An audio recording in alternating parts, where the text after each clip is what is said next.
The Dictionary of American Biography was published in New York City by Charles Scribner's Sons under the auspices of the American Council of Learned Societies. The dictionary was first proposed to the Council in 1920 by historian Frederick Jackson Turner. The first edition was published in 20 volumes from 1928 to 1936, appearing at a rate of 2 or 3 volumes per year. These 20 volumes contained 15,000 biographies. In 1946, the 20 volumes were released as a 10-volume set, with each of the 10 volumes divided into 2 parts corresponding to 2 volumes of the first edition, combined into one, the page numbering of the first edition being retained.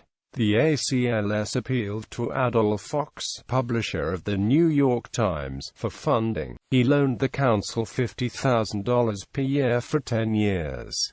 Fox exercised no editorial control. The dictionary included no biographies of the living, and some period of residence in the United States was required for inclusion. These 20 volumes had numerous quirks. For example, the entry for Mary Baker Eddy filled 8 pages, the entry for Mark Twain only 6.5. Connecticut and Massachusetts were overrepresented, while Arizona had just 1 entry. Noticeable omissions included, among others, Sojourner Truth, Martha Washington, Scott Joplin, Charles Gitcher, and Joe Hill. In the early volumes, terms such as red men and savages were occasionally used. With the passage of time, the usefulness of the series as a reference work waned. 10 supplementary volumes were issued between 1944 and 1995, each covering people who had died after the previous supplement. The first 8 supplements were produced under the auspices of the American Council of Learned Societies, by terms of an agreement signed in 1990. Macmillan was allowed to produce the final 2 supplements, covering people who had died through 1980, without the Council's participation. When Macmillan in 1993 applied to the ACLS for permission to publish a further supplement, the Council refused. In mid-1995, Macmillan announced that it would put the year.These on CD-ROM, with updates to the existing entries as well as new biographies of people left out of the year dictionary.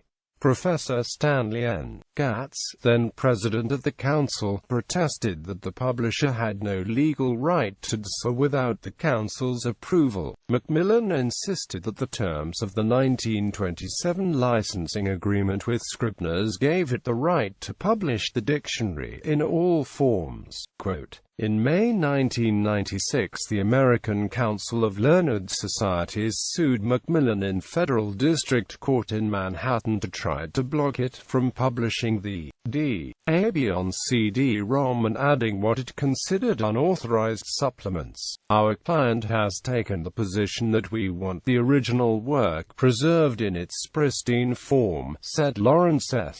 Robbins, the lawyer representing the Council. We regard it as a treasure and we don't want it to be tinkered with. The suit says, in part, we don't want it updated, missing, personed, digitized, colorized. We want it to exist the way it is. Macmillan moved to have their lawsuit thrown out. The ACLS signed a contract with Oxford University Press to publish a new series to be called the American National Biography, with financial support from the National Endowment for the Humanities and the Andrew W. Mellon Foundation.